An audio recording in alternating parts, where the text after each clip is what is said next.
क्या आपका मंत्र सिद्ध हो गया है?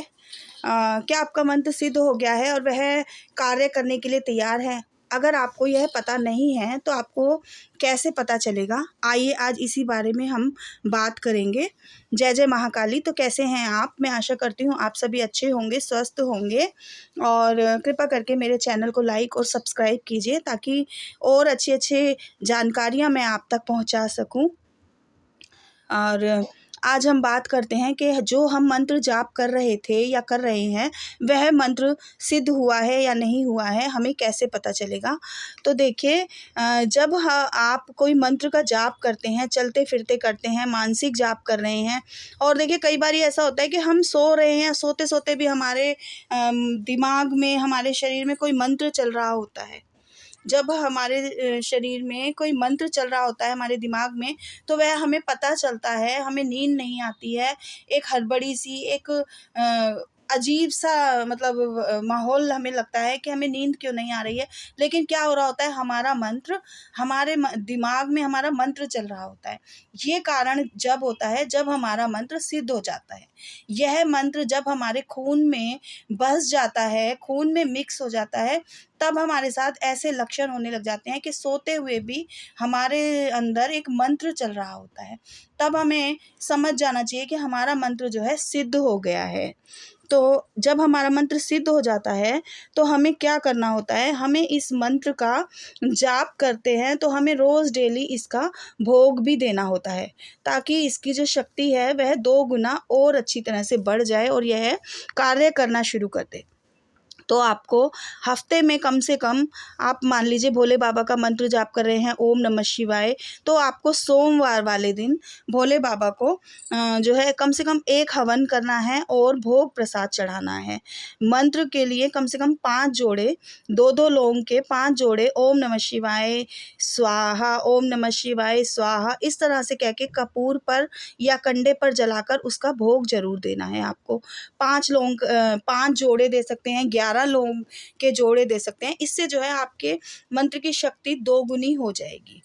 और आपको 1 हवन हफ्ते में ज़रूर करना है। अगर आप माता काली का मंत्र का जाप करते हैं ओम क्रीम कालिकाय नमः, तो आपको शनिवार वाले दिन करना है इस कार्य को। आप शनिवार वाले दिन करेंगे और शनिवार वाले दिन माता काली का भोग प्रसाद चढ़ाएँगे और जो है ना कम से कम 5 जोड़े या फिर 11 जोड़े इस मंत्र के भी ज़रूर देंगे। ओम क्रीम कालिकाय नमः स्वाहा, स्वाहा ज़रूर लगाना है आपको, तभी वह मंत्र की शक्ति अपना कार्य करना शुरू कर देती है, क्योंकि उसे उसका भोग मिल जाता है। देखिए जो भी सिद्धि है हमारे पास, जो भी शक्ति है, उसे अपना भोग ज़रूर चाहिए होता है, क्योंकि जो हमारी एनर्जी है, हम जैसे हम उसको खर्च कर रहे हैं उस मंत्र की ऊर्जा को। आपने किसी की तबीयत खराब हो रही है और आपके घर कोई आया है या आपका बच्चा बीमार है, आपने वह मंत्र बोलकर किसी को उसको अपनी भभूत को अभिमंत्रित करके बच्चे को दिया है और वह बच्चा ठीक हो गया है, तो आपकी जो एनर्जी है, आपकी जो ऊर्जा है, वह ख़त्म हुई है। जैसे हमारे पास जितने पैसे होते हैं और हम उनको खर्च करते रहते हैं, तो एक दिन अगर हम काम नहीं करेंगे तो वह पैसा हमारा ख़त्म हो जाएगा। उसी तरह से मंत्र का भी यही होता है कि आपने जितना पुण्य और जितना मंत्र जाप किया है, उतनी एनर्जी आपके शरीर में आई है। अगर आप सोचें कि अब मंत्र सिद्ध हो गया है और मैं कार्य हमेशा लेता रहूँगा और आप मंत्र का जाप नहीं करेंगे, तो वह मंत्र की ऊर्जा जो है समाप्त होनी शुरू हो जाएगी। आपको क्या करना है, रोज़ डेली उस मंत्र की 1 माला, 2 माला आसन पर बैठकर ज़रूर करनी है और तभी आप, चाहे आप दूसरे मंत्र का जाप कर रहे हैं, लेकिन आपको पहले उस मंत्र को जो आप पहले से कर रहे हैं, उसका जाप ज़रूर करना है, उसे छोड़ना नहीं है। और आप मानसिक जाप भी उसका कीजिए, ताकि उसकी ऊर्जा जो है, जैसे आप खर्च कर रहे हैं, उसी तरह से वह दोबारा भी आती रहे, अब वो ख़त्म ना हो, क्षीण ना हो। तो इसी तरह से आपको पता कैसे चलेगा कि आपका मंत्र सिद्ध हो गया है? इसके कुछ कारण होते हैं, कुछ अनुभव होते हैं। मान लीजिए आपके घर में कोई बीमार हो गया है, कोई आपके घर में आया है, तो आप उसको अपने घर में से कोई पानी अभिमंत्रित करके देते हैं। जैसे आपने 1 गिलास में पानी लिया और उस पानी में मंत्र को 7 बारी पढ़ के और उसमें फूँक मार दी, 3 फूँक मारिए ज़ोर-ज़ोर से और वह पानी पीने के लिए दीजिए। अगर उसकी तबीयत ठीक हो जाती है, तो आपका मंत्र सिद्ध हो गया है। आप इससे किसी को झाड़ा भी लगा सकते हैं। जैसे आपने वो मंत्र 3 बारी पढ़ा, 7 बारी पढ़ा या 11 बारी पढ़ा और उसको पढ़ के 3 फूँक मारिए, वह जो है ना, अगर वह व्यक्ति ठीक हो जाता है तो इन कारणों से आपको पता चल जाएगा कि मेरा मंत्र फलीभूत हो गया है और वह सिद्ध हो गया है। तो कुछ ऐसे कारण होते हैं, तो इन कारणों को आपको समझना है।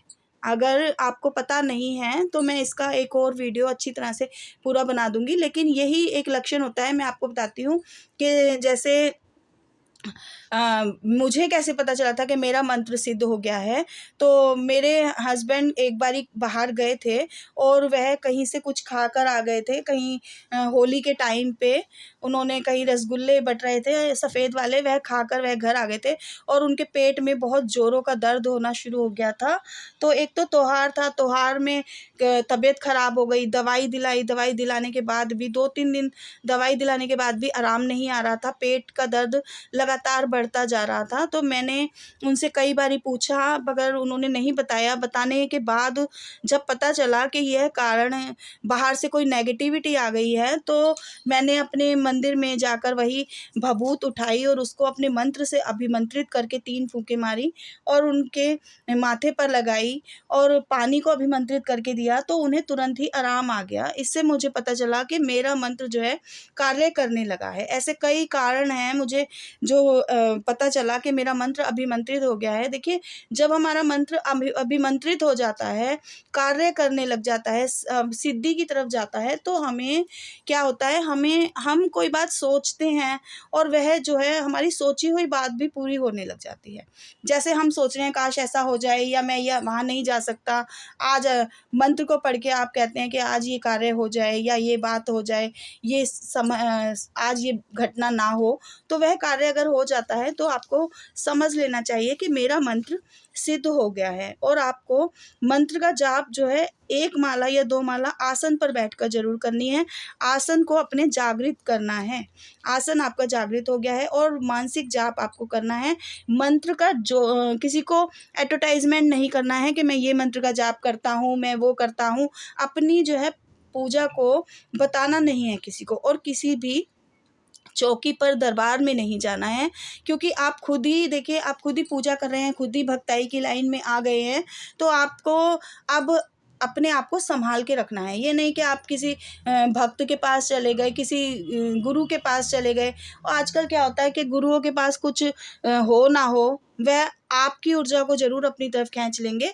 क्या अगर किसी ने मान लीजिए आपके सर पे हाथ लगाया, तो वह आपके पास जो भी ऊर्जा, जो भी शक्ति, जो भी सिद्धि है, वह उसे अपने पास रख लेगा और आपके पास कोई नेगेटिविटी भी भेज सकता है वो। तो इसलिए आपको ये सावधानियाँ बरतनी पड़ती हैं, सावधान होके रहना होता है कि आपको अपनी ऊर्जा को ना तो किसी को बताना है, ना ही किसी बात का ज़्यादा एडवर्टाइज़मेंट करना है, और संभल के चलना है।